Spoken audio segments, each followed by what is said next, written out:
अध्यात्म विश्व विज्ञान यूट्यूब चैनल के सभी प्रेमी पाठकों का हार्दिक स्वागत समादर करते हैं। मित्रों, तुलसीदास जी अपनी एक चौपाई में कहते हैं कि जा सुनाम सुमिरत एक बारा, एक बार जिस नाम का सुमिरन करने से यानी मनुष्य ये जीव भव सिंधु जो अपार है, अपार भव सिंधु जो है उसमें से तर जाता है, यानी उसमें से पार होता है।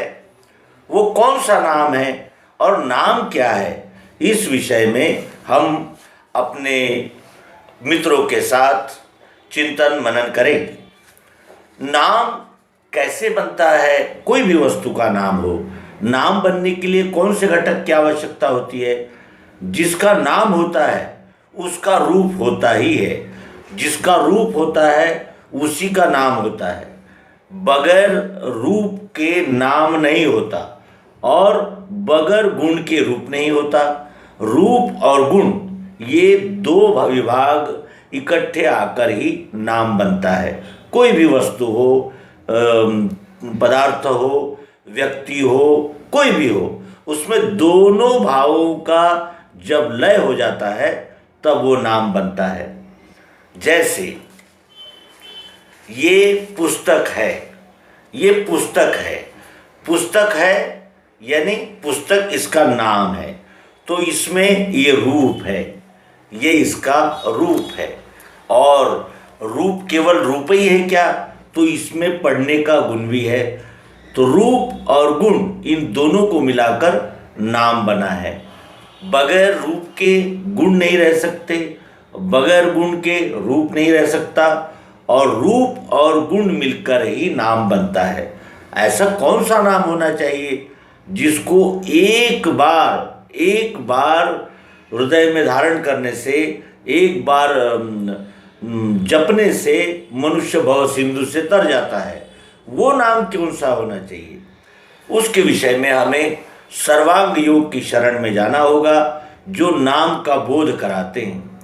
तो नाम के लिए हमारे पास रूप और गुण इनकी आवश्यकता है, क्योंकि रूप और गुण मिलकर ही नाम बनता है, ये हम देख चुके हैं। एक पेन है, पेन है, ये पेन का इस तरह का एक रूप है। इसे रूप है तो वो रूप आंखों से दिखता है।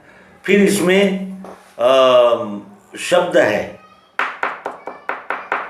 रस है, गंध है और स्पर्श भी है। शब्द, स्पर्श, रूप, रस, गंध जो दिख रहा है उसको है। फिर ये चला, अच्छा चला तो सत्वगुणी है। रुकता हुआ किसी तरह काम चलाऊ चल गया तो ये रजोगुणी है। और ये चल ही नहीं रहा है और जगह जगह अटकता है और ये एक अक्षर भी लिखने की योग्यता का नहीं है, तो ये तमोगुण है।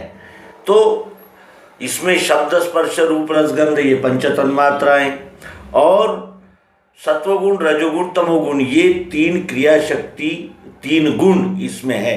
ये अष्टधा रूप है। जिस भी रूप को हम देखेंगे उसमें ये 8 मिलेगा। जिसमें रूप होगा उसको स्पर्श होगा ही, जिसका रूप होता है उसको स्पर्श होता ही, जिसको स्पर्श होता है उसको रस होता ही, और जो रस जिसमें होता है उसको गंध होता ही उसमें।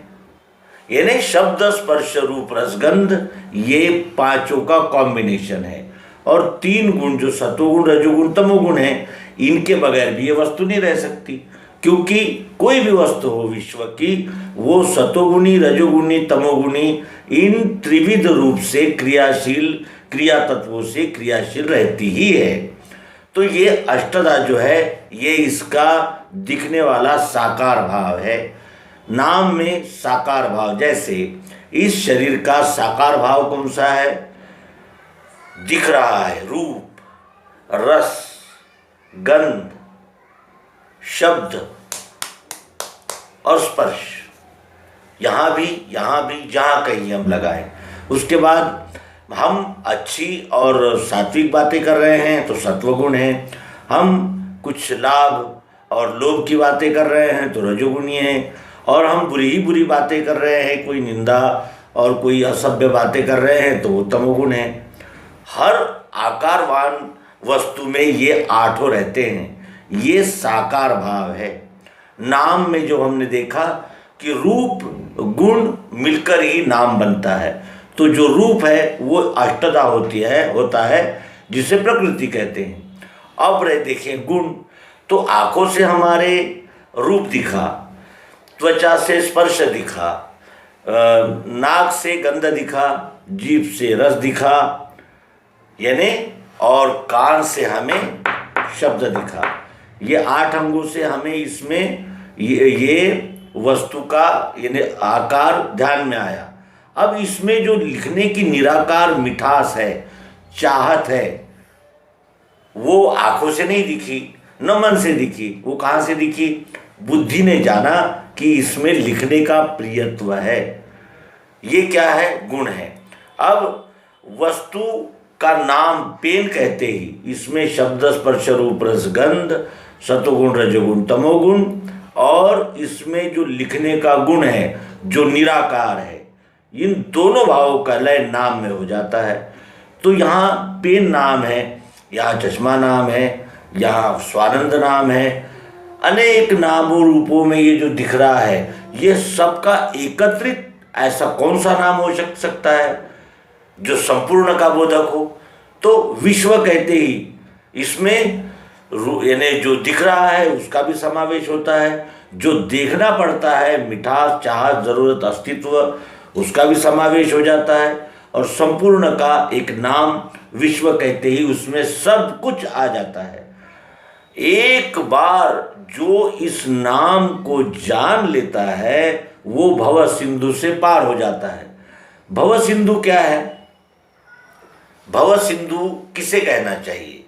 क्योंकि नाम लेते ही भव सिंधु सुखाई, ये भव सिंधु नाम लेते ही सूख जाता है। ये भव सिंधु है सतत रूपांतरण होने वाला द्वैत भाव, मैं और तू, जो सतत रूपांतरण होता ही चला जा रहा है, लेकिन वो रूपांतरण होते हुए भी जो है ये द्वैत भाव जो है वही भव सिंधु है, और वही एक बार नाम लेने से जासु नाम सुमिरत एक बार नाम लेने से भव सिंधु सूख जाता है। यानी इस अस्तित्व के विषय में रहे हुए संपूर्ण संशय भ्रम का छेदन हो जाता है। हम यानी जीव संशय भ्रम से पार हो जाता है। एक बार नाम को सुमिरन करने से, सुमिरन किसे कहते हैं? याद करने को हम स्मरण कहते हैं, उसी को सुमिरन किया जाता है। एक बार नाम को सुमिरन करने से भव सिंधु सूख जाता है।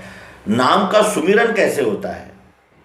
नाम तो सभी जानते हैं, लेकिन नाम का सुमिरन होने के लिए हमें उसे साकार सह निराकार और निराकार सह साकार इस दृष्टि से उस नाम को जानना होता है, और वो नाम जानते ही फिर भव सिंधु सूख जाता है। इसलिए साधु संत कहते हैं कि स्मरण करो, नाम का स्मरण करो, और नाम लेत भव सिंधु सुखाई। नाम लेत, नाम रटत, नाम कहत नहीं कहते, नाम लेत। दवाइयाँ लेनी पड़ती है, लेने के भी प्रकार होते हैं। हम फार्मेसी में गए, हमने दवा वहाँ से खरीद ली, कोई भी कहेगा कि हमने दवा ले ली, लेकिन क्या हमने दवा ली? दवा लेने का आशय होता है ग्रहण करना, सेवन करना, आत्मसात करना, उससे कहते हैं लेना। नाम को यदि हम बगैर जाने और उस नाम का अगर सीमित और संकीर्ण अर्थ ध्यान में रखकर ही नाम लिया तो उसका कोई लाभ होने वाला नहीं है, क्योंकि नाम हम गत विभूतियों का ही लेते हैं सदैव। क्यों? क्योंकि वो भी चूंकि विभूति है, और हमारा विश्वास है कि उनका नाम लेने से हमें बोध हो जाएगा, लेकिन ऐसा नहीं होता। नाम लेना पड़ता है। लेना का अर्थ होता है नाम आत्मसात करना पड़ता है, और गत विभूतियों का नाम कितना भी रटेंगे तो भी उससे हमारे संशय भ्रम नष्ट नहीं हो सकते। नाम इस विश्वरूप परमात्मा का जो 3 भावों में व्यक्त होता है, क्षर अक्षर और पुरुषोत्तम। इस तरह जब हम नाम लेते हैं तभी ये भव सिंधु सूख जाता है। अन्यथा कितने ही प्रकार के नाम लेने पर इस भव सिंधु से हमारे संबंध में कोई भी अंतर नहीं आता और इस भव सिंधु को हम इस प्रकार के यानी द्वैतवाचक नाम लेने से या स्मरण करने से नहीं पार हो सकते। नाम उसी को कहा जाएगा जो संपूर्ण का बोध करा दे और इस विश्वरूप परमात्मा का संपूर्ण बोध नाम के द्वारा ही होता है, क्योंकि नाम में ही क्षर अक्षर इन दोनों भावनाओं का लय होता है। इस विद्या को तत्वदर्शी सद्गुरु के पास बैठकर उनके द्वारा प्रयोग द्वारा जान लेने से ही हमारे सभी संशय भ्रम नष्ट होते हैं। ये कहते हुए नाम लेत भव सिंधु सुखाई इन शब्दों की व्याख्या को विराम देते हैं। नर्मदे हर सद्गुरु भगवान की जय।